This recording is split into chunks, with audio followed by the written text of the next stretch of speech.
soon enough.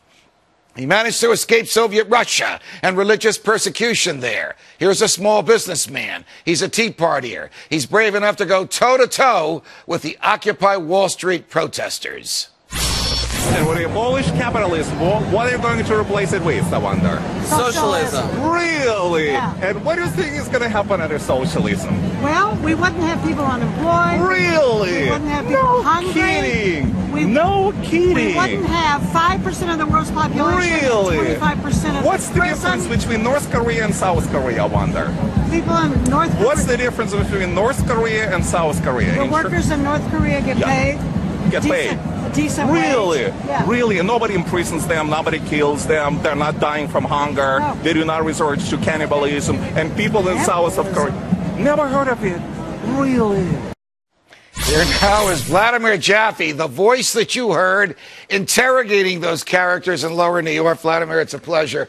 Welcome to Freedom Watch. Thank you. Pleasure You is were mine. born in Russia, you left and you came here. Why did you come to the United States? Well, I escaped the persecution, I escaped the system that apparently this woman advocates, the system where millions of people were killed for no reason whatsoever. What was the persecution? Religious persecution? All of them. There were no freedoms whatsoever, none. Just the fact that they were occupying this park in the Soviet Russia, they were being dispersed, they were being killed, imprisoned. Nobody would have ever seen them ever again. Were you surprised that she made no sense whatsoever when she tried to persuade you that somehow people, whether they work for the government or not, are better paid, better fed, and better housed in North Korea than in South Korea? Well, I guess it wasn't that shocking. Unfortunately, I did come across people like that before, but it was so shocking that it was so ignorant.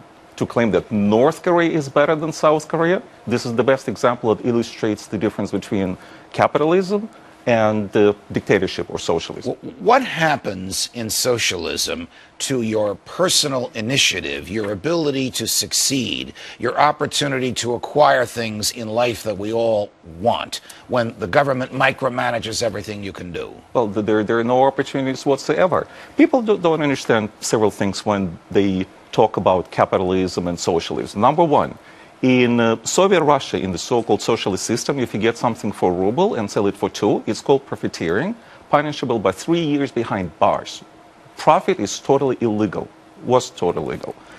And when it comes to the opportunities, you cannot move from one place to another. People don't understand that there is propiska, which is registration.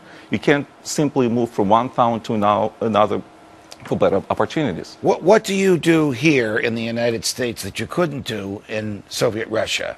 Well, just to be on the show and speak freely. All right, I'm happy that you can speak freely and we welcome you. I meant, what do you do professionally? What do you do to earn a living? I'm a businessman. I'm a small businessman. I have 6 employees in my company, in my business. As heavy as the government regulates us here, it's probably nothing compared to what you escaped from. Well, no comparison. You can't do business. Profit is against the law, and Barack Obama doesn't understand that. All right. Vladimir Jaffe, it's always a pleasure. The next time you have a debate with one of those people, tape it and we'll run it again. Thank you for